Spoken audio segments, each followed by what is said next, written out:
Assalamualaikum warahmatullahi wabarakatuh. Waalaikumsalam warahmatullahi wabarakatuh. Bismillahirrahmanirrahim. Alhamdulillahirabbil alamin. Wa bihi nasta'inu ala umurid dunya waddin. Wassalatu wassalamu ala asrofil anbiya'i wal mursalin sayyidina wa maulana Muhammadin wa ala alihi wa sahbihi ajma'in, amma ba'd. Yang terhormat kebanggaan Nahdlatul Ulama, Ketua Badan Pembina Hikmat Muslimat NU Pusat, Ketua Umum PP Muslimat NU, sekaligus juga Gubernur Jawa Timur, Ibu Nyai Hajah Hovifah Indar Parawansa. Kami ikut bersyukur, Bu, bahwa hasil tes yang terakhir Ibu dinyatakan negatif COVID. Bahkan dengan didampingi Wali Kota Mojokerto, Ibu sudah turun meninjau tanggul sungai yang longsor. Semoga ke depan semakin sehat, semakin sukses berkarya untuk bangsa dan negara. Amin.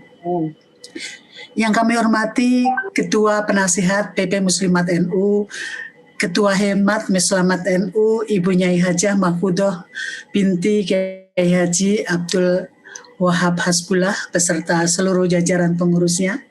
Perlu kami sampaikan bahwa ketua kami, Ibu Nyai Mahfudoh ini adalah jimatnya Muslimat NU. Meskipun beliau sedang di Jombang, tapi beliau selalu yang terdepan dalam update berita seputaran Muslimat dan seputaran NU, juga bahkan bangsa ini. Yang kami hormati Ketua Periodik Ibu Dr. Erna Andin Julia Sufiara, PP Muslimat NU, Ketua Bidang Dakwah Ibu Dr. Anda Nyai Hajah Nurhayati Said Agil Siraj MA, Sekretaris Umum PP Muslimat NU Ibu Dr. Gigi Ulfa Masufah MKM beserta seluruh jajaran pengurusnya di tingkat pusat. Yang kami hormati narasumber kita Ibu Dr. Zahrotun Nihayah, Master Psikologi. Yang kami hormati seluruh ibu-ibu Muslimat NU peserta taklim virtual yang pada hari ini jumlahnya ada sekitar 204 peserta, baik pengurus tingkat wilayah, pengurus cabang, pengurus anak cabang, ranting, dan bahkan juga ada anak ranting, maupun PCI Muslimat NU yang berada di luar negeri. Tadi disebutkan ada dari Malaysia, Saudi, Hong Kong, dan mungkin Singapura. Ya, alhamdulillah wa syukurillah bahwa rahmat dan hidayah Allah kita semua diberikan kesehatan lahir dan batin sehingga bisa bergabung pada acara taklim virtual dan riadoh nasional dengan tema resiliensi dalam menghadapi musibah. Salawat serta salam semoga senantiasa terlimpahkan kepada junjungan kita Nabi besar Muhammad SAW beserta keluarga dan sahabatnya, dan semoga kita termasuk umat yang mendapat syafaatnya. Seluruh peserta taklim virtual dan riadoh nasional yang kami hormati, kajian kali ini judulnya adalah resiliensi dan kesejahteraan psikologi. Kita semua tahu bahwa kehidupan itu tidak selamanya mulus, tidak selamanya bahagia, tidak selamanya aman, tidak selamanya berkecukupan secara finansial, tapi terkadang ada yang mengalami hal-hal yang tidak mengenakan seperti diterjang tsunami, gempa, wafatnya, belahan jiwa, kebangkrutan usaha, kena PHK, KDRT, perceraian, kecelakaan, mengalami pelecehan seksual, dan seterusnya. Nah, dalam menghadapi musibah seperti ini, maka reaksi setiap individu itu berbeda-beda, tergantung pada daya resiliensi masing-masing, atau secara harfiah diartikan sebagai daya lentur, daya lenting, elastisitas atau ketabahan atau ketahanan. Di dalam Al-Quran surat Al-Baqarah juga disebutkan bahwa bila kamu mengalami musibah maka ucapkanlah inna lillahi wa inna ilaihi raji'un. Lalu kemudian dianjurkan sabarlah, kembalikan semuanya kepada Allah. Ya, Islam banyak membahas konsep sabar sebagai respon pertahanan psikologis manusia dalam menghadapi ujian-ujian hidup yang terentang sepanjang kehidupan manusia. Kata sabar dengan berbagai perubahan bentuknya disebut sebanyak 45 surat. Antara lain fasobrun jamil. Namun, apakah mudah mencapai ini? Tentu saja tidak semua merasa mudah. Untuk kembali lagi daya tahan kita, daya lenting kita bisa meningkat dalam menghadapi musibah, dan bahkan kalau perlu bisa membalikkan keadaan dari musibah menjadi anugerah. Agar bisa sumber kita, Ibu Dr. Zahratun Nihaya, Master Psikologi, ya kan. Assalamualaikum Bu Nihaya, apa kabar? Waalaikumsalam warahmatullahi wabarakatuh. Iya, masih sudah bersama kita ya. Terima kasih sudah bersedia menjadi narasumber di acara Hitmap Sulaiman itu. Masih jadi penggemar susu telur madu jahe hangat di Stadion Gajayana Malang, Ibu? Masih, oke. Mohon izin saya update profil dulu kepada audiens ya, bahwa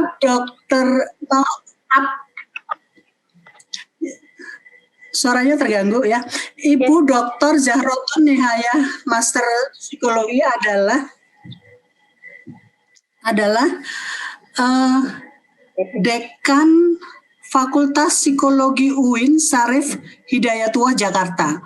Beliau mendapatkan gelar S3 dari Universitas Persada Yai tahun 2019. Menyelesaikan S2 di Universitas Indonesia, S1-nya dari IKIP Negeri Jakarta.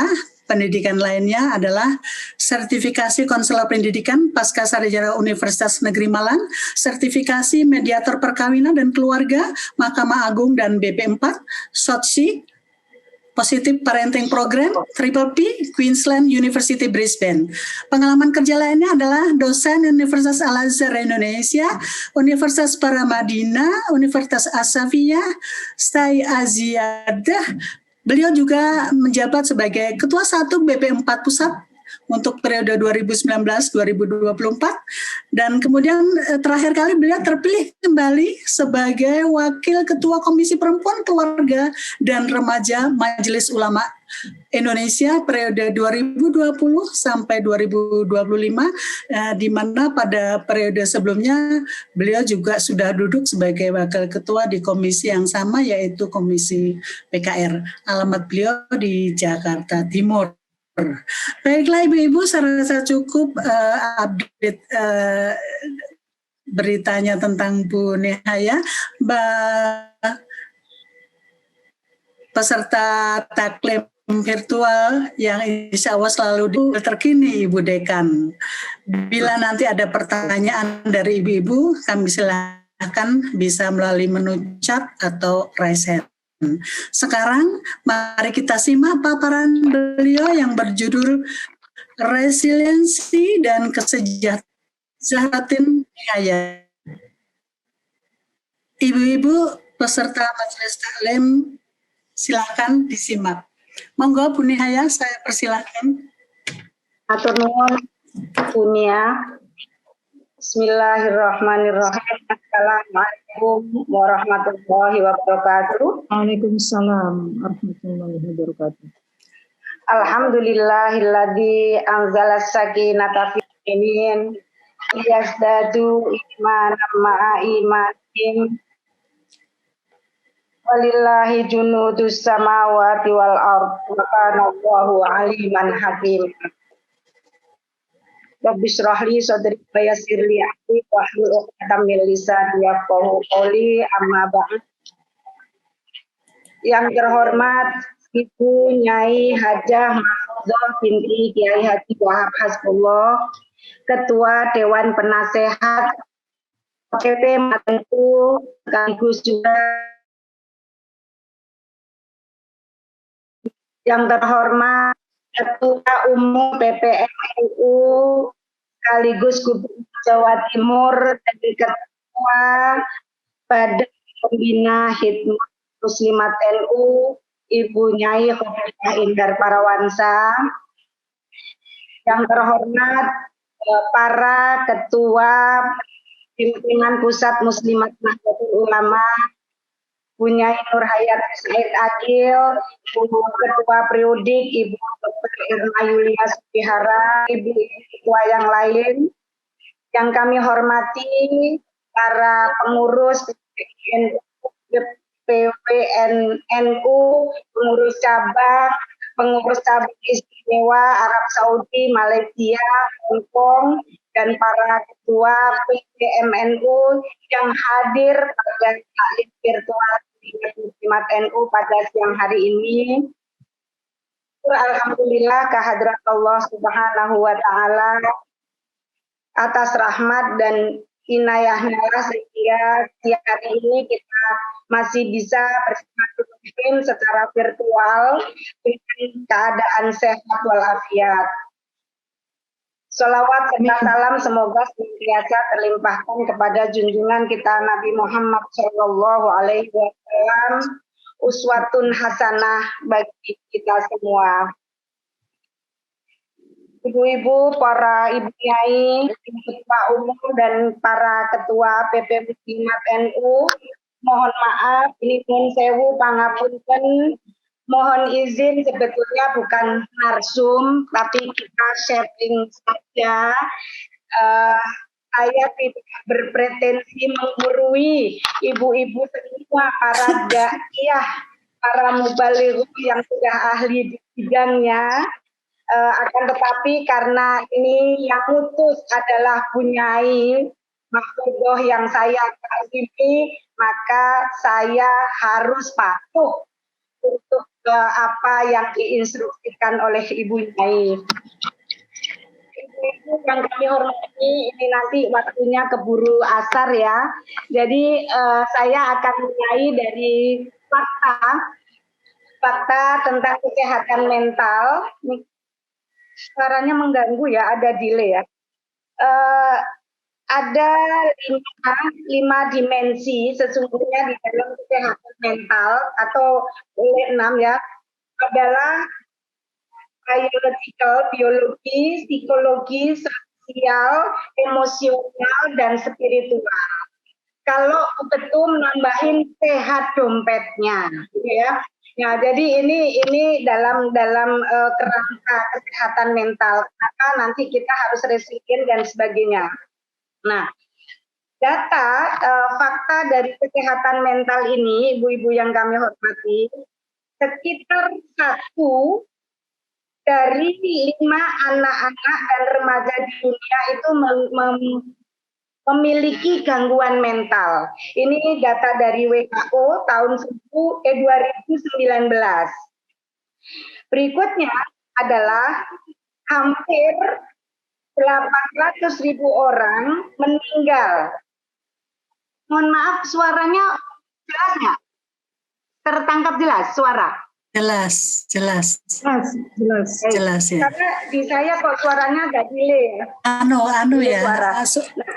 Hampir 800 orang meninggal karena bunuh diri pada setiap tahun, di mana penyebab utamanya adalah ini menjadi penyebab utama kedua pada individu yang berusia 15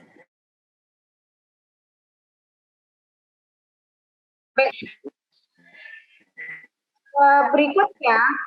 Sekitar setengah dari gangguan mental dimulai sebelum usia 14 tahun, dan orang dengan gangguan mental yang parah meninggal 10 hingga 20 tahun lebih awal dari populasi secara umum. Ini data dari WHO. Ibu-ibu sekalian yang kami hormati, pandemi COVID ini yang sudah hampir setahun, besok di bulan Maret ya, menimbulkan ketidakpastian. Kalau ibu-ibu muslimat, saya terharu mengikuti dari awal sampai akhir sampai mahalul qiyam suara Dr. Yuminah luar biasa ya. Jadi sebetulnya kalau untuk resiliensi di kalangan PP Muslimat NU ini sudah luar biasa. Mas Mahlet bisa bantu? Ya, Mas Mahlet, ya, sudah bisa dimulai. Mas Maklar, materinya Bu Nia ya, sudah. Kedengeran Bu, jelas sekali suaranya. Ya, baik. Kalau pada pertama adalah resiliensi. Oh, ini yang lama ya, yang saya aturkan Mbak Azza, bukan yang ini seperti ini. Pada resiliensi dan kesejahteraan psikologis, oke, lanjut saja, ya. Mas Mahlat. Lanjut agak cepat. Nah, khususnya pada pandemi COVID ini menimbulkan ketidakpastian di dalam kapan ini berakhir, kita bisa sekolah kapan, kita bisa kerja kapan, kita bisa bertemu muka kapan, dan seterusnya. Ini akan sangat menimbulkan ketidakpastian. Nah, model resiliensi ini ada 3. Kalau mohon maaf, suara di laptop saya delay. Jadi saya pakai yang HP ya Mas Mahlat ya. Iya. Oke Bunda. Oke.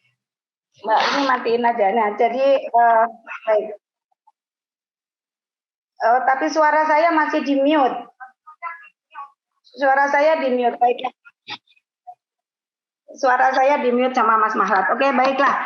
Jadi model resiliensi ini ada I have ya. Di saya suaranya kacau ya. Halo? Halo Ibu? Ya. Suaranya di sini dua kali suara saya delay semua suaranya. Bunda mungkin pakai satu device saja, Bun. Bagus ya? Bagus ya? Pakai satu device saja biar tidak tabrakan suaranya. Ya.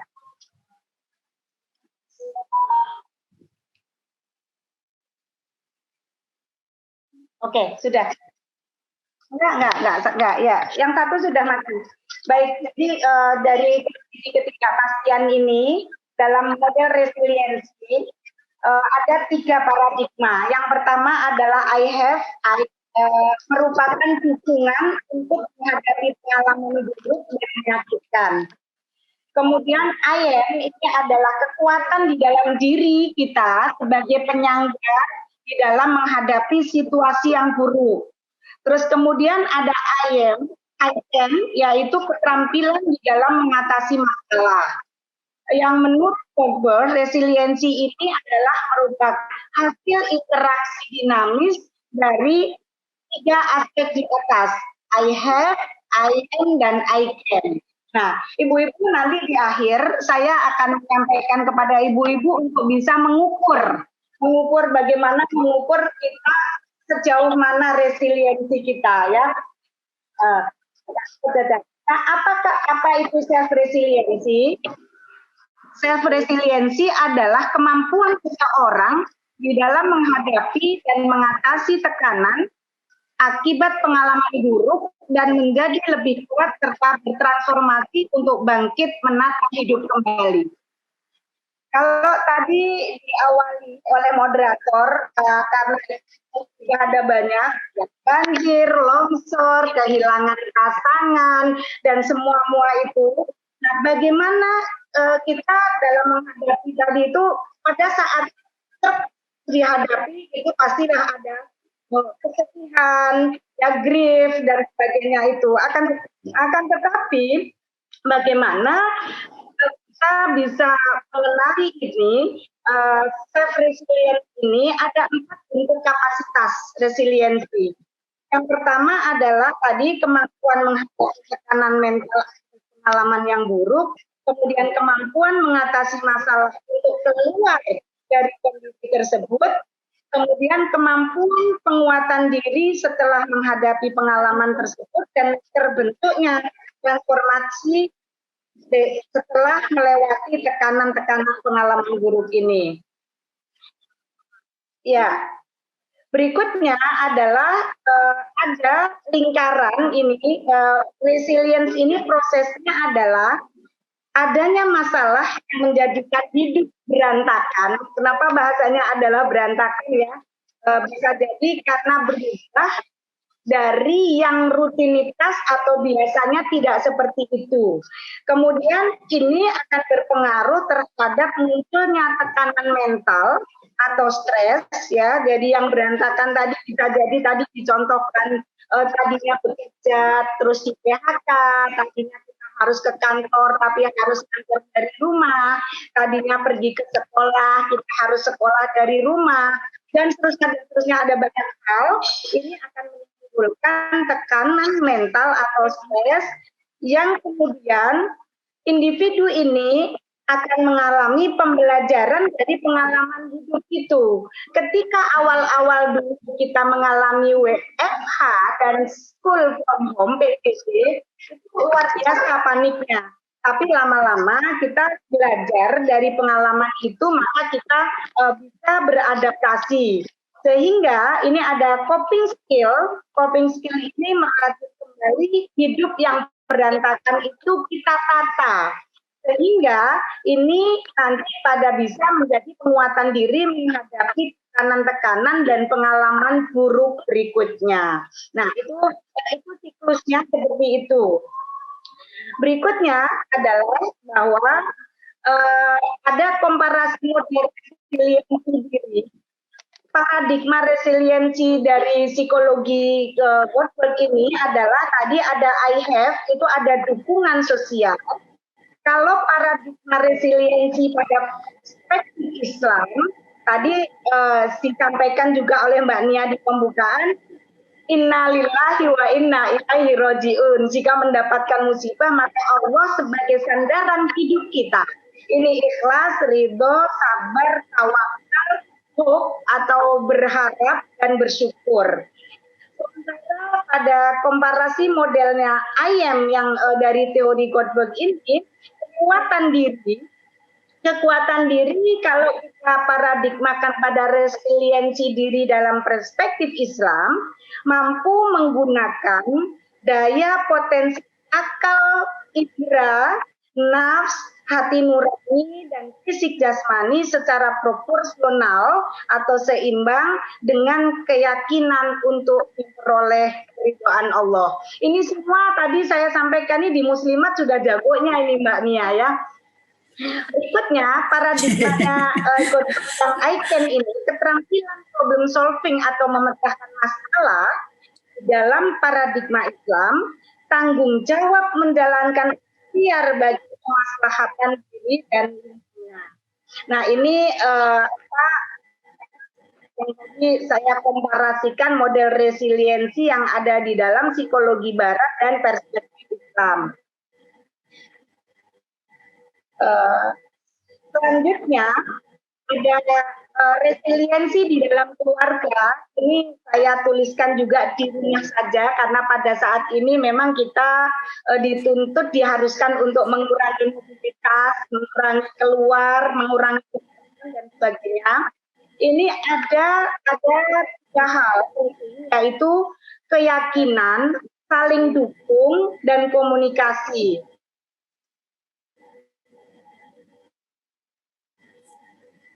keyakinan adalah saling mempengaruhi di dalam hal meyakini beberapa hal yang terkait dengan problem, bahwa setiap anggota keluarga dapat menentukan makna atau hikmah dari kejadian, saling membuka harapan, mendekatkan diri kepada Allah Subhanahu wa Ta'ala.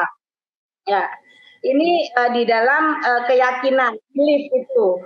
Berikutnya, di dalam keluarga ini hendaknya saling memberikan support atau dukungan, karena dukungan ini dapat memberikan rasa aman dan nyaman bagi anggota keluarga. Karena ini sekolah saja anak-anak sekarang di rumah, maka dukungan ibu, dukungan keluarga ini sangat penting untuk anak-anak nyaman dan aman sekolah dari rumah. Nah, individu dapat terbuka pada pengalaman baru dan menyesuaikan diri di dalam perubahan perbuatan. Yang berikutnya adalah komunikasi. Mengembangkan komunikasi yang terbuka dan jelas, kemudian ada sifat dan sikap toleran dan saling menyepakati di dalam keluarga, sehingga komunikasi ini adalah merupakan spirit di dalam pemecahan masalah. Utamakan pula empati dan pemberdayaan kepentingan orang. Empati itu kita berpikir dalam perspektif orang lain. Ya, jadi kalau anak itu PAUD ini ya, 5 menit awal, 10 menit masih lumayan anteng sekolahnya. Begitu menit berikutnya itu sudah gak karuan ke sana kemari. Sesungguhnya kita juga harusnya karena usaha juga tidak sekolah di depan layar, dia harus bergerak, menyentuh, ketemu teman, bersosialisasi, ketemu guru dan seterusnya, tapi dipaksa dalam tanda kutip dan terpaksa untuk dia sekolah melalui, maka boleh di ya, biasanya setelah 10 menit itu fokus anak. Baik, ibu-ibu sekalian yang kami hormati, berikutnya adalah ini tips untuk orang tua. Ibu mohon juga kurangi menonton, membaca atau mendengarkan. Belum mas, sebelumnya. Jadi kurangi menonton, membaca atau mendengarkan, membuat Anda cemas atau berita. Cari informasi dan sumber-sumber yang terpercaya. Kita harus tabayun dulu dengan sumber-sumber hoax ya, dan untuk membuat transparansi di dalam melindungi diri Anda dan orang-orang terdekat. Ingat kan, mencari berita hanya 1-2 adalah dalam satu hari, dan jangan pada waktu spesifik. Bagus dengar yang aneh-aneh gitu ya. Kemudian pemberitaan yang mendadak dan hampir terus-menerus mengenai wabah ini akan menambah sikap cemas. Nah, ini kalau untuk anak kita memang harus kumpulkan informasi yang akurat, kemudian tetapkan waktu belajar secara benar, kemudian ukur kemampuan diri anak. Kalau misalkan memang nggak bisa duduk 1 jam untuk mengikuti ya, setelah bisa berdiri, rekreasi dan seterusnya, kemudian menjaga kesehatan. Baik, ibu-ibu yang kami hormati, ini tadi sehat, tadi ada fisik, mental, sosial, spiritual, dan fisik dan ekonomi. Terus kemudian itu yang 3M yang sekarang dikembangkan menjadi 5M. Kemudian ada posisi duduk juga, seringkali kita tidak sadar karena di rumah saja ini banyak duduk, WA, Zoom berjam-jam seperti saya yang 5 kali itu atau ibu-ibu monggo. Kemudian mulai makan sebelum lapar, dimakan sebelum kenyang ini sudah biasa, dan ideal makan setiap 4-6 jam. Ini cara makan Rasulullah, saya lewati saja.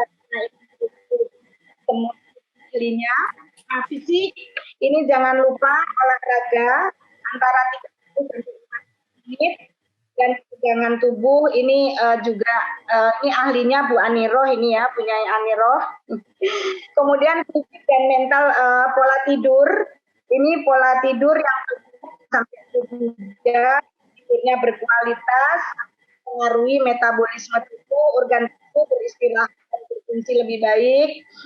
Kemudian pendekatan resiliensi dalam Islamic psychology ini adalah resiliensi diri di dalam perspektif Islam dapat dilihat sebagai hasil internalisasi akidah tauhid dan diri kepada Allah Subhanahu wa taala. Kemudian menyadari ya sebagai pemegang mandat khalifah dari Allah untuk mewujudkan kemaslahatan hidup dengan kemanfaatan daya potensi ciptaan Allah. Kita punya akal, indera, hati nurani atau kod dan fisik nurani secara proporsional dan melakukan ikhtiar yaitu untuk kemaslahatan diri dan lingkungan. Ini kemarin yang saya juga mengikuti topik bahwa kenapa juga kalau yang sudah wafat ilah ruh, tapi kalau yang masih hidup itu ada juga benar. Nah, karena memang di sini kita menyadari bahwa kedudukan manusia itu ada potensi-potensi itu. Berikutnya adalah hasil interaksi yang kepada Allah. Ikhlas, sabar, berharap, dan tawakal ini dapat menghasilkan kekuatan diri atau yang disebut inner strength di dalam menghadapi dinamika hidup baik dan buruk. Nah, penguatan kapasitas mental, ibu-ibu yang kami hormati, ini ibu banyak yang hafidhah ya, mohon juga nanti cek. Ikhtiar, ayat-ayat dengan ikhtiar manusia, ini manusia tidak akan mendapatkan sesuatu kecuali diusahakan. Ini ada surat Al-Ankabut, kemudian juga ayat 39, sesungguhnya kita tidak akan mengubah nasib, pada surat Ar-Rum ayat 21. Kemudian dengan sabar dan syukur ini semuanya dalam surat-surat yang selalu kita baca setiap hari, yang ibu-ibu Dewan Jus ya, kemudian One Way ini sudah luar biasa. Nanti mungkin kapan-kapan kita kupas yang penguatan kapasitas ini dari ayat-ayat ini secara khusus. Ibu yang kami hormati, mental yang sangat mempengaruhi lagi adalah berpikir positif. Berpikir positif ini ada ayat 216. Mungkin kita memprediksi ya Allah kok gini terus ya, kok nggak selesai dan seterusnya, kita tidak tahu apa yang ada di balik itu, di mana wa asa syai'an wa huwa khairul lakum wa asa antum wa syarrul lakum wallahu ya'lamu wa antum la ta'lamun. Jadi sesungguhnya mungkin pada saat ini kita belum mendapatkan ilmu atau hikmah yang nyata dari apa yang diberikan oleh Allah pada saat ini. Tapi sudah banyak kan sudah ya, misalnya seperti jarak lebih bersih dari oksigen dan seterusnya itu sudah banyak yang meneliti, sedang dalam proses penelitian. Nah, yang berikutnya adalah dalam psikologi positif yang lain, bersikap optimis dan tidak sombong. Ini juga ada di dalam surat Al-Fatih. Kemudian berserah kepada Allah, ini meningkatkan rasa syukur. Ini tidak usah dikupas, ibu saya lewat. Berikutnya adalah mental set resiliensi diri. Ini di dalam psikologi Islam tadi adalah bahwa resiliensi diri, syukur, sabar, ikhtiar, dan positive thinking. kebetulan kami baru punya alatnya adalah alat ukur sabar dan syukur atau gratitude. Untuk ikhtiar tidak ada kuisnya, tapi bisa melihat dari observasi. Sementara positive thinking khusus ini ternyata juga sangat berpengaruh terhadap kemampuan seseorang. Berikutnya ini contoh-contoh ayat para rasul untuk belajar kesehatan diri, mulai dari Nabi Adam, Hud, Yunus, Ayub, Ibrahim, Yusuf, Nabi Musa, dan Nabi Muhammad Shallallahu Alaihi Wasallam. Ini tidak saya satu saja yang ibu ahlinya. Baik, ibu-ibu yang kami hormati, ini saya mengutip dari disampaikan oleh Pak Hasyim Muzadi bahwa kaitan dengan resiliensi ini kita boleh berdoa, meminta kelonggaran, akan tetapi tidak bisa meminta kesulitan itu untuk dihilangkan. Karena dan kesulitan-kesulitan itulah yang membuat kita menjadi dewasa kuat. Kamu akan besar dengan segala kesulitan, bukan besar dengan segala kesenangan. Nah, artinya stresor-stresor yang ada yang kita hadapi, karena kita tidak mungkin hidup tanpa stresor ya. Stresor itu adalah dari luar ya, yang membuat kita itu sehingga kita tidak, kalau kita hidup tanpa stresor satu bisa kita lewati, kita masuk ke berikutnya dan seterusnya. Maka ya inilah yang kenapa dia karena dia sudah terlatih. Dan saya pikir nih ibu kalangan muslim luar biasa. Akan tetap ibu-ibu yang kami hormati, ternyata hasil penelitian resiliensi pada anak dan usia remaja kita pada saat ini exercise intelligence. Tingkat exercise intelligence itu adalah ketahanan, kekuatan yang juga resilient kelentingan tadi itu kurang, menurun karena mungkin kita dibesarkan dalam kondisi yang sudah instan dan tidak terlalu banyak mengalami kesulitan-kesulitan hidup. Jadi kalau kita akan lihat misalnya sekolah saja, kalau ada tugas itu yang kalang hidupnya orang tuanya. Jadi kita tidak melakukan itu sendiri. Kalau dia sulit langsung dipanggilkan untuk membantu. Kan kadang-kadang guru itu memberikan soal-soal bagi yang lain. Nah inilah dimulai dari sejak ini, terutama pada usia pendidikan usia dini, kemudian kenapa remaja sekarang ini lebih rendah skornya dibanding kohort generasi yang sebelumnya. Itu kan karena memang kita juga memperlakukannya seperti itu. Nah, jadi tidak ada latihan ya, tidak ada pembiasaan yang lebih ya kalau di dalam bahasa pendidikan Islam mungkin pertama adalah uswatun hasanah, contoh dari kita. Yang berikutnya adalah latihan kebiasaan, kemudian berikutnya kalau dilatih ini ada metode-metode reinforcement itu ada reward, ada punishment-nya, kemudian kita ada mekanisme kontrolnya. Nah, mestinya itu sehingga seseorang individu itu bisa resilience itu. Kami hormati, mungkin 5 menit lagi Mas Mahlat bisa dibukakan untuk yang contoh instrumennya. PPT yang berikutnya Mas Mahlat yang tadi baru saya sampaikan untuk kita bisa melihat itu. Ya. Ibu-ibu yang kami hormati, ini ada gaya coping stress, nanti bisa dilihat oleh ibu-ibu sendiri bagaimana kita mengukur assessment, self-assessment.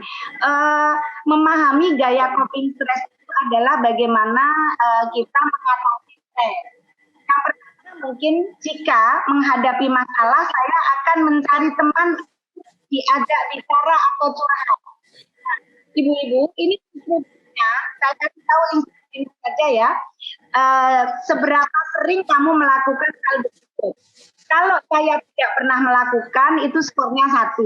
Kalau jarang 2, kalau kadang-kadang 3, kalau sering melakukan itu 4. Nah, nanti skornya adalah penjumlahan dari itu. Misalnya jika menghadapi masalah saya akan cari teman atau bisa diajak atau curhat, maka kalau misalkan 4, berarti memang Anda adalah orang terbuka dan mengatasi stres itu lebih baik. Kemudian biasanya saya akan berusaha masalah yang saya hadapi. Saya ada sesuatu yang berat sehingga lebih bisa menerima. Jika masalah terus terjadi, maka saya akan berusaha menerima dan seterusnya. Ya, dan seterusnya. Yang satu lagi yang untuk resilient apa? Ini sudah setengah 4 dan nah, ini di dalam value ya, kita akan melihatnya kepercayaan pada aturan dan seterusnya. Ini penilaiannya sama. Boleh pakai skala 1, 2, 3, 4 tadi, atau boleh pakai skala 6 atau 7 atau 10 pun boleh. Kita ukur, coba contoh, berikan jawaban sesuai dengan yang paling rendah kepada yang paling tinggi. Coba Mas Mahlat, berikutnya, ya, satu saja contoh untuk kita bisa self assessment ya, untuk melihat diri sendiri seperti apa. Nah, baik. Misalnya ketaatan dan kepatuhan terhadap nilai ajaran agama. Itu mau diskor berapa? Ibu mengukur diri sendiri. Misalnya 5, skala 1 sampai 5. Saya adalah orang yang sangat taat dan patuh terhadap nilai dan ajaran agama. Kemudian keteraturan melaksanakan ibadah, komit menjadikan agama dan seterusnya. Langsung berikutnya yang pokok 2. Ini penerimaan, ini komponen nilai. Lanjut Mas. Nah, komponen kapasitas organisasi keluarga, misalnya nomor 1 contohnya. Contoh Mas Mahlat. Nomor 1 Mas.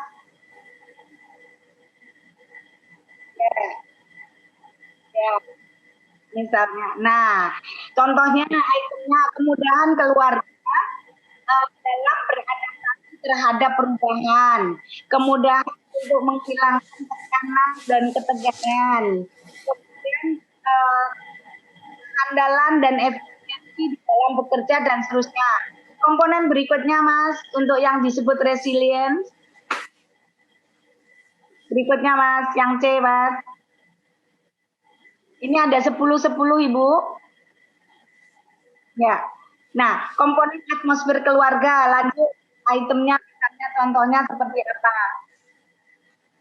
Ya, kejelasan dalam berkomunikasi dan menyampaikan di dalam keluarga, daya literasi dan kemampuan menganalisis informasi, penerimaan terhadap keragaman. Ini alat ini sudah tervalidasi sehingga ibu-ibu semuanya akan mengukur untuk bisa melihat seberapa tingkat resiliensi kita. Saya kira itu Bu Nia sebagai pengantar. Monggo kalau ada. Terima kasih. Iya, oke. Baik Ibu-Ibu peserta taklim virtual dan Riyadhah Nasional yang saya hormati, Ibu Nihaya sudah menyampaikan paparannya yang sangat bagus. Masya Allah, kalau narasumbernya nih betul-betul istimewa hari ini, mumpuni dalam ilmu barat, namun latar belakang agamanya sangat kuat. Membuat kita jadi lebih yakin bahwa ternyata ilmu psikologi dari barat betul-betul bisa dikonversi dengan ajaran Islam. Integrasi. Bahkan ayat-ayat kan betapa ini menunjukkan bahwa Allah lah yang sang pemilik ilmu.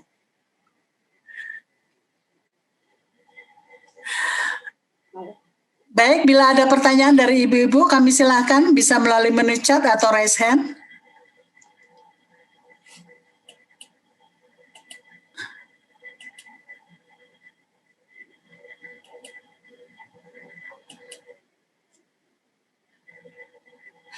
Iya nih, suaranya molor-molor ya.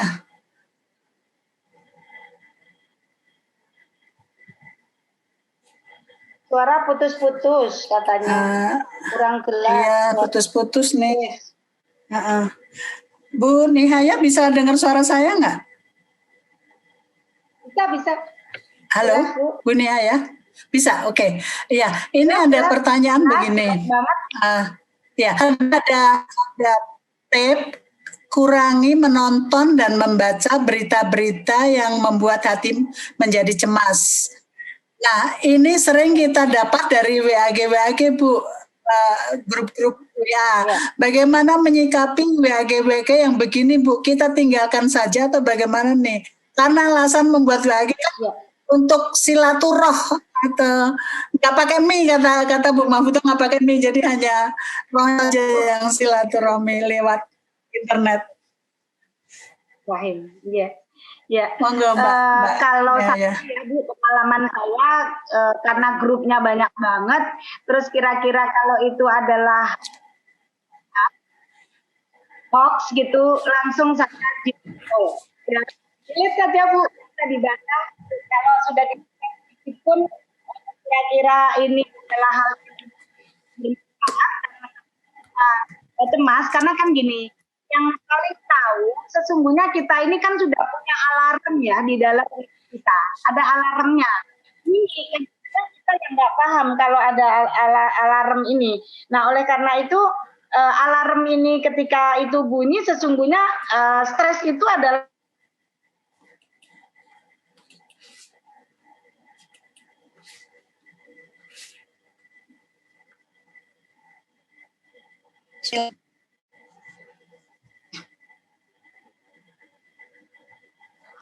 Halo Ibu, Bu Nihaya, bisa dengar suara saya? Aduh,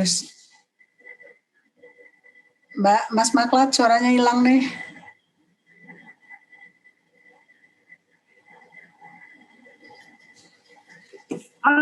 mental ya?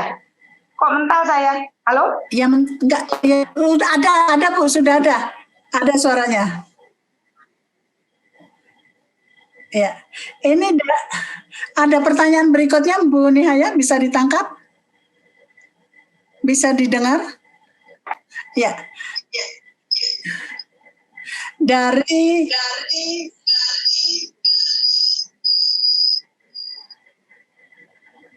ya. Halo? Ketika terjadi resensi keluarga dan juga individu, mana yang lebih dulu kita selesaikan? Jadi, ini pertanyaan dari Mimi PCMNU Malaysia, Ibu Mimi dari PCMNU Malaysia, PCI. Ya. Monggo, Bu Nihaya. Ketika gimana? Jadi ketika terjadi, saya hanya membaca pertanyaannya aja ya. Ketika terjadi resiliensi keluarga individu, mana yang lebih dulu kita selesaikan? Nah, kemudian Bukan. Nah, kemudian sekaligus ya Bu, pertanyaan berikutnya, bagaimana Bu sikap dan langkah kita menghadapi para ibu-ibu dan bapak-bapak rumah tangga di musim pandemi sebaran dengan berbagai medsos, sehingga kadang-kadang menyebabkan renggangnya hubungan fisik di antara suami dan istri, dan mereka terhibur dengan chatting di luar medsos. Iya. Baik, ya Ibu. Jadi memang pada saat ini medsos itu luar biasa. Jadi memang sangat terganggu dengan itu banyak. Kami dari pusat pelayanan ini yang paling banyak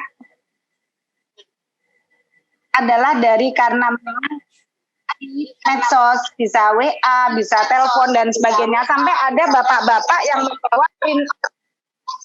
membawa print out WA-an istri dengan selingkuhannya, gitu ya. Nah, tadi tips yang tadi saya sampaikan itu sesungguhnya kita menyadari bahwa setiap pasangan ini ada hak dan ada kewajiban. Ada hak dan ada kewajiban, sehingga seringkali juga mengalami dibaca. Kalau dibaca itu kalau ada jalannya. Kalau itu dibaca semuanya, pengendaliannya adalah dari kita sendiri. Saya sudah tanya ini yang banyaknya sudah tinggalkan saja. Terus kemudian kalau misalnya ini lalu dibuka itu. Nah, jadi memang kita yang paling tahu itu akan kita harus menyadari bahwa waktu harus di-manage benar, ya. Kalau misalnya satu di depan komputer, terus kemudian juga kita akan membuat habis waktu kita ada di WA, ada di laptop, ada di semua kegiatan kita itu adalah melalui media ini, sampai berkali-kali dari sini ada.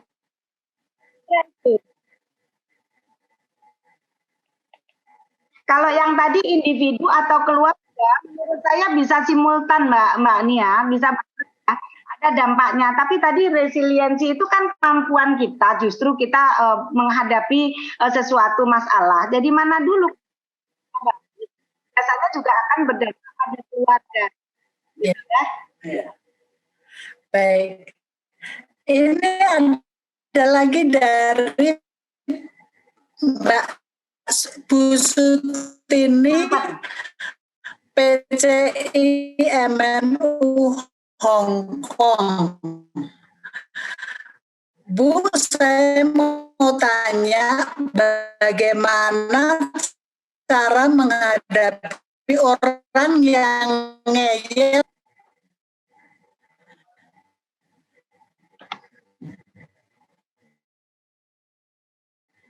Mana Mbak? Halo, Bu Nehaya. Yang mana ya? Halo Ibu.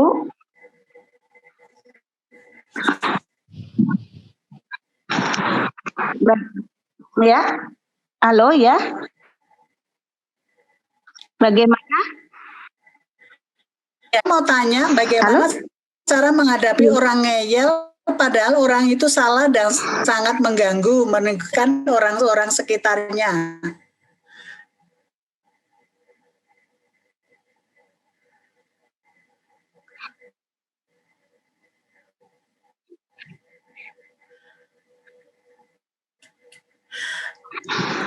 Baik, peserta ibu-ibu muslimat ini yang berbahagia, karena komunikasinya hampir terputus, kita akan sudahi saja dengan Bu Nehaya. Semoga bisa bermanfaat, menambah wawasan, meningkatkan rasa bijak kita untuk merubah musibah menjadi anugerah bagi kita. Silakan closing statementnya Bu Nehaya, apakah masih bisa? Halo? Ya, terima kasih Ibu-Ibu. Jadi gini, bahwa resiliensi ini bisa kita latih tadi ya, bisa kita manage untuk kita bisa selalu belajar untuk lebih bisa punya daya ini. Dimana dalam menghadapi satu kesulitan dan seseorang itu jika dalam menghadapi sesuatu di dalam tugas-tugas penerbangan dia mengalami satu keberhasilan, ini sebagai modal untuk maka ini harus kita mulai dan kita budayakan kepada anak-anak terutama dan kepada para remaja kita supaya dia mempunyai resiliensi yang bagus dan untuk menghadapi masa depan yang lebih baik. Terima kasih, Mbak. Oke, baik. Ibu-ibu yang kami hormati, Ibu Zahratun Nizaya, kami atas nama Hikmat Muslimat NU Pusat mengucapkan terima kasih atas materi yang diberikan. Semoga karir Ibu semakin cemerlang, sehat selalu. Sampai jumpa lagi. Wallahul muwaffiq ila aqwamit thoriq. Wassalamualaikum warahmatullahi wabarakatuh.